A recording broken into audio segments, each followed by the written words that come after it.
Hey, what's going on, people? My name is Terrell Andretti, and I'm the Narc's Nemesis. For those of y'all watching on YouTube, please like, comment, and subscribe to the channel. That helps YouTube's algorithm pick up this content and push it out to more people that need it. Somebody liked it for you, so make sure you like it for somebody. If you need a one-on-one phone session, the link is down below in the description. If you need to talk, if you need to vent, if you need advice custom made and tailor fitted to your situation, don't hesitate to book a session.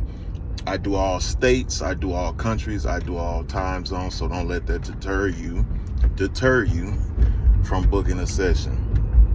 Love Machine, my latest single, is out now on all streaming platforms. It is also available here on the channel throughout the video, along with my other music about me and my narcissistic experience. It is all searchable under the name Terrell Andretti, and I encourage y'all to go check it out. Anyway, today I want to talk to y'all about basically why triangulation. Triangulation is when they put somebody else in y'all's equation, whether it's a friend of the opposite sex, whether it's an ex, whether it's a new prospect, whatever. A lot of people ask, well, why do they triangulate you with other people? Because it sets off competition anxiety. When you're introduced to these people or made aware of these people and that they exist and what the nature of their relationship is or their intentions or whatever, you subconsciously start competing with this individual. So let's say if you're a woman, he introduces you to another woman, a female friend or co-worker or whatever, but they're getting a little too friendly, they're getting a little too talkative, they're texting, they're meeting up, they're having lunch, doing all this outlandish shit for a relationship, and it's making you want to fight more for his attention. And fellas, it's the same thing on y'all's end. You know, she introduces you to this male co-worker, male friend, male whatever the case is. They're going out, they're hanging out, and they're doing, you know, Lord knows what, whatever. And it's starting to make you want to do more for her. That is the reason why narcissists triangulate you, is to make you compete. And the reason they do this is because if you step back and stop doing for a narcissist, you'll start seeing what's not being done. I'll say that again. If you stop doing for a narcissist, you start seeing what's not being done. And they know this, so their idea is to keep you busy. See, narcissists only have a capacity of what they're able to offer you, whether it's romantically, intellectually, or whatever. There is a cap. That's why there is a cycle, a rinse, a wash, rinse, repeat, however that shit goes. Because they can only give a certain amount to you because they're not capable and don't have the tools to give you the relationship that you really want. So what they have to do is they have to take your mind off the fact that if you pay attention, every time y'all get in a relationship, it's like it always gets to the same peak. It's like it always gets to the same point where y'all can't make it past. Y'all can't get to the next level, whether it's marriage, whether it's a committed relationship, whether it's buying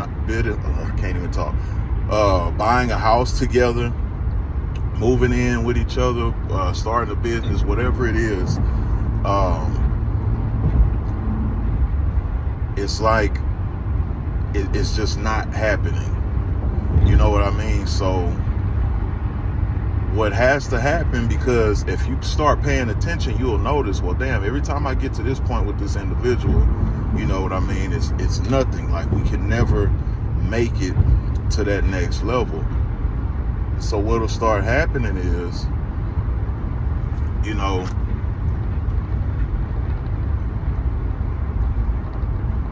my bad, I'm listening for something. But what'll happen is y'all won't go to the next level, so you'll start noticing that. And then you'll start withdrawing. See, they have to take your mind off the fact that they don't have anything to offer you. Because if you figure out that they don't have anything more to offer you, you're gonna stop. If they take your mind off of they're not giving anything to the relationship, you're gonna be so focused on giving. So they're gonna keep receiving. And that drags the relationship on longer than it needs to be. Because if you really step out of your emotions and start using your brain, you'll understand, you'll notice their fuckery quick. But we be so caught in our emotions, we don't pay attention. Man, I'm not really getting shit out of this. Besides a person, laying next to me, and it really feels, excuse me, it really feels cold when they're next to me. So they have to have you competing, because most of your energy will go on trying to do the next big thing, the next better thing. And then you'll be too busy to realize that the basic shit that you asked them for, they're not even giving to you. So you're going above and beyond. You're breaking your back. You're trying to impress them. You're trying to outdo that girl. You're trying to outdo that, that man, or whatever the case is. And you're not even realizing you're competing, but you're not. What's the reward? I know it ain't no damn narc. Because you got to think, what are you really getting from them? The answer is nothing. You're not getting shit from them. And they know this. It's not like they don't know. They know this. But if they're able to keep you at bay to believe one day you're going to get rewarded for all the shit that you're putting up with, that's their game. I want to keep you focused, or not focused on the fact that I'm not bringing anything to your life, but you're bringing and giving everything to mine. That's what triangulation is. That's the reason they triangulate, or have you competing, which somebody said in the comments. It's to keep your focus off of their game plan.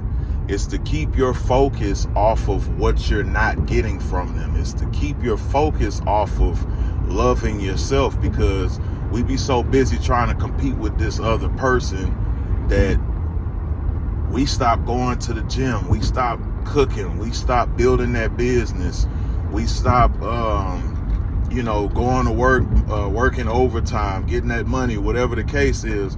We stop that because we get so engulfed in trying to compete with that other person. If somebody is making you compete with somebody, you do not play the game. Now, I can understand if y'all are dating, and I'm not even going to say you're going to compete when you're dating, but you kind of are. If you're just dating, you're trying to figure out what's going on, or who you like more, or whatever the case is, that's different. But if you're in a relationship with somebody, if y'all are married, you shouldn't be competing with anybody. So let's make that clear. If you're dating, I can understand the competition, because when you're dating, you're trying to pick the best possible outcome for yourself. So in a relationship, no, there is no competing, because it's you and that person. Y'all are already locked in. So there should be no competing. Stop competing with these individuals. Stop trying to get the best. Stop trying to outdo that supply, because I'm gonna tell you what, you're not winning anything. You're looking more like a fool, because guess what, they sitting back laughing at you. You're not winning like you think. Oh, well, she likes me more, he likes me more. That's the most foolish shit I ever heard in my life. If y'all supposed to be together, you're supposed to be the only one they like. Stop competing with these motherfuckers, because that's another reason these relationships last longer than they should also, because y'all are competing with people who shouldn't be competed with or competed for either. Stop competing with these low-hanging fruits. Stop competing with these individuals who ain't got shit going for themselves. Stop competing. The only person you need to be competing with is yourself, and the last version of yourself. You should be trying to outdo the last or current version of yourself. How can I make myself better? How can I get in better shape? How can I make more money? How can I upgrade myself? How can I upgrade my status, my home, my children, whatever it is? That should be your goal. Not competing for their attention, which blows in the wind. Y'all make sure y'all like, comment, subscribe. If you need a one-on-one phone session, the link is down below in the description. If you need to talk, if you need a vent, if you need advice custom made and tailor fitted to your situation, y'all make sure y'all tap in. Y'all make sure y'all tap into the music. If y'all hear music in the beginning of the videos, sometimes it's on there, sometimes it's not. But the music that's in the beginning of my videos is me. Just in case y'all, was wondering, hey, I wonder how this sounds before I go check it out. The music that you hear at the beginning of the videos is me. I put it on there most of the time, but sometimes the edit program that I use trips sometimes, so I just try to make sure I get the video out whether I got music to it or not. So y'all make sure y'all tap in. I'm on all streaming platforms, searchable under the name Terrell Andretti. I do make music about my narcissistic experience, so y'all make sure y'all check that out. I will start doing lives real soon. I got a lot of stuff that I'm trying to handle before I start doing lives, but I will start doing lives and being a little more interactive with y'all. I think that'll be a good treat for y'all, a good connection for y'all. So another day, another way. You ain't gotta listen, but I know you heard me.